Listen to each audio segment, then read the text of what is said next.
नमस्कार, ये आकाशवाणी शिमला है। अब आप राजकुमारी चंदेल से प्रादेशिक समाचार सुनिए।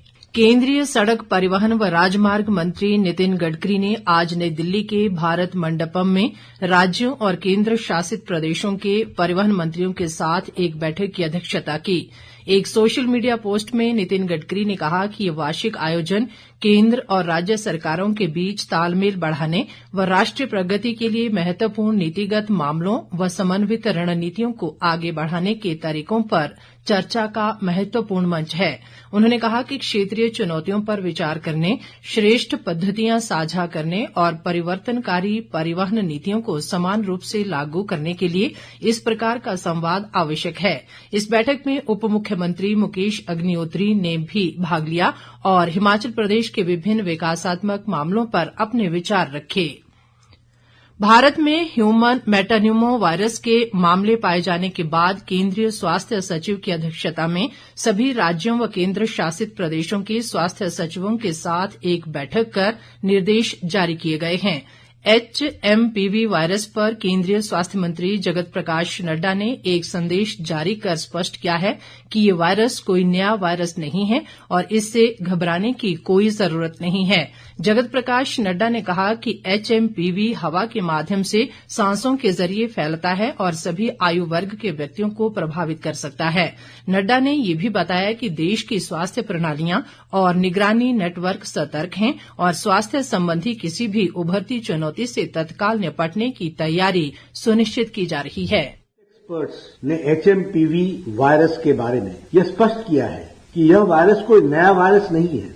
इसकी पहचान सबसे पहले वर्ष 2001 में हुई थी और कई वर्षों से ये विश्व भर में फैल रहा है। HMPV वायरस एक ऐसा वायरस है जो हवा के जरिए सांस लेते समय एक दूसरे में फैलता है और स्थिति का जायजा लिया गया है। देश के हेल्थ सिस्टम्स और सर्विलेंस नेटवर्क्स किसी भी उभरते हुए हेल्थ चैलेंज के प्रति क्विक रिस्पांस देने के लिए सक्षम है और तैयार है। हम स्थिति का बहुत नजदीकी से जायजा ले रहे हैं और हम ये कह सकते हैं कि हमें चिंता का कोई कारण नहीं होना चाहिए।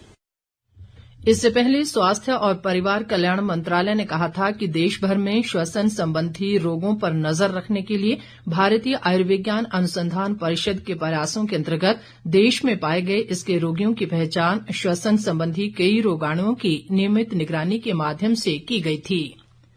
राज्यपाल शिव प्रताप शुक्ल ने कहा है कि भौगोलिक व जलवायु परिस्थितियां हिमाचल को भूस्खलन, भारी बर्फबारी और भूकंप जैसी आपदाओं के लिए अत्यधिक संवेदनशील बनाती हैं। राजभवन शिमला में कल राज्य आपदा प्रतिक्रिया बल के स्थापना दिवस समारोह और हिमाचल आपदा तैयारी माह के समापन के अवसर पर उन्होंने प्राकृतिक आपदाओं के प्रभाव को कम करने में इसकी महत्वपूर्ण भूमिका पर बल दिया। राज्यपाल ने उत्कृष्ट प्रयासों, सामाजिक जुड़ाव और योगदान के लिए SDRF की सराहना की।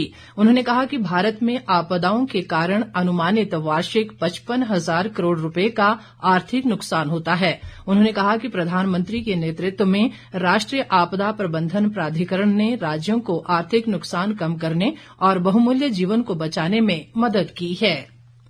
शिक्षा मंत्री रोहित ठाकुर ने कहा है कि बच्चों की अधिक संख्या वाले स्कूलों में नए शिक्षकों की तैनाती की जाएगी। शिमला में कल एक बैठक में उन्होंने कहा कि सरकार ने PGT के 700 पद मंजूर किए हैं।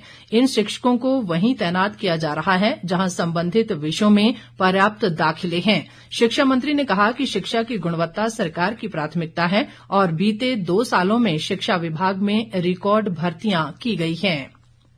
प्रदेश की ऊंची चोटियों में कल हुई हल्की बर्फबारी व निचले क्षेत्रों में वर्षा से तापमान में 5 से 7 डिग्री सेल्सियस तक की गिरावट दर्ज की गई है। शिमला जिला के लरोट चांशल डोडरा कवार सड़क मार्ग पर बर्फीले तूफान के चलते 35 यात्री फंस गए थे, जिन्हें लोक निर्माण विभाग के कर्मियों ने सुरक्षित निकाल दिया।